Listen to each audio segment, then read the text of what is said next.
Story time. Someone had commented on this video, which you can click this comment and see what the video was about, only if you're on TikTok. But they were reciting something that they caught in the video, in which I had subtly kind of admitted. My video was on trauma and how you go about learning how to love it in order to move forward from it. But the person that commented previously, in which I cannot find the comment anymore, was more of a mental note, was more based around me subtly admitting that my dad tried to have me sacrificed before I turned the age of 7, and how I avoided it. My memory is relatively eidetic, total recall, hyperthymesia, synesthesia, all combined. I remember things as if they are currently happening now, which is why it's hard for me to actually look at someone as I'm reciting a memory, because I'm actually reliving it in its true form. My dad was into some dark occult blood magic type of stuff. One ex of his claims that he was a reptilian. I laugh at the thought, but kind of makes me think a little bit, whatever that meant. I remember as my birthday was coming up, I had two options. One, either have it with my mother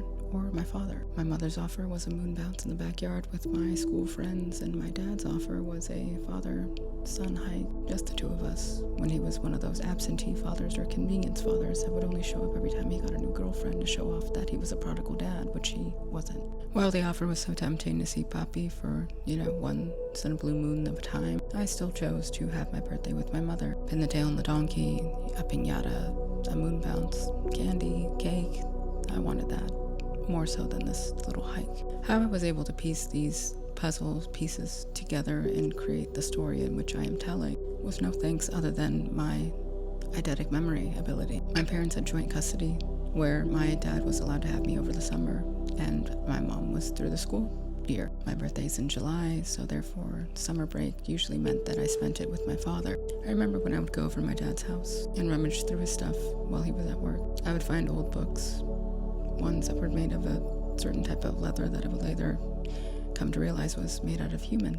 Someone said that was a necromicon or whatever the fuck. I laughed at that, but I remember flipping through those pages and seeing the Pig Latin or Latin in which it was speaking. Primogeni rituale, and I think it said fatale or something like that at the end as well. Otherwise known as death of the firstborn ritual. I was an only child, and my dad hated me. He was very jealous of my existence because I took all the attention off of his bodybuilding sort of narcissistic self.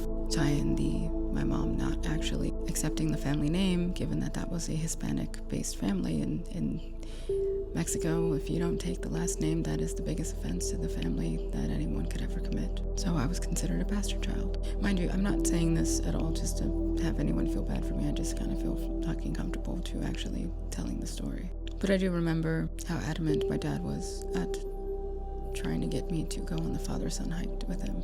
I didn't understand why his present for me was supposed to be really nice and really expensive and yada yada yada. I figured out what the present was and I wasn't allowed to touch it, but it was a very expensive slingshot. Later, reflecting on my childhood, I would then kind of come to the realization or assumption that, that would be the Schmurder weapon. Oh wow. The death of the firstborn ritual is comprised of you, essentially, the parent in question, in terms of wanting to get their power back, allegedly, must unalive their child and bloodlet them, and then consume them. It must be wrought before 7 because that is the age of innocent loss, or whatever the fuck. I would only start to kind of piece these things back together after I quit drinking for a total of the 7 years in which I was just a blackout drunk. It wouldn't fully come into picture until I really kind of woke up a little bit more, having a few sort of crises or realizations of my inner self 3 or 4 years ago. And it's just weird and interesting and very timely in that, all of the current sort of headlines or stuff from even a month ago of realizations of certain files that have been brought to light and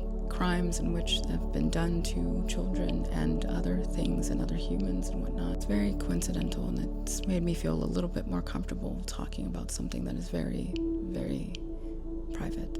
I've said the story several times to several people when I feel comfortable with them, never on a public scale, but would subtly hint it, I guess, here and there, but would never really go into details in terms of what actually happened.